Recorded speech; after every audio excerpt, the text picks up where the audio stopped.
ప్రతిరోజు నడిరాత్రిలో చేస్తావా స్నానాలు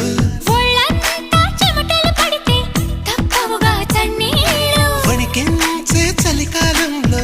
ఏమా ఆఫర్లు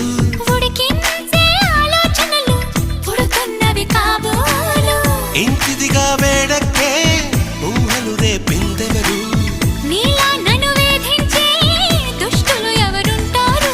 అదిగో ఆ ఉలికి చెబుతోంది నువ్వు దాచాలనుకున్నా దీన్ని లవ్ లవ్ పడిపోవడం అంటున్నా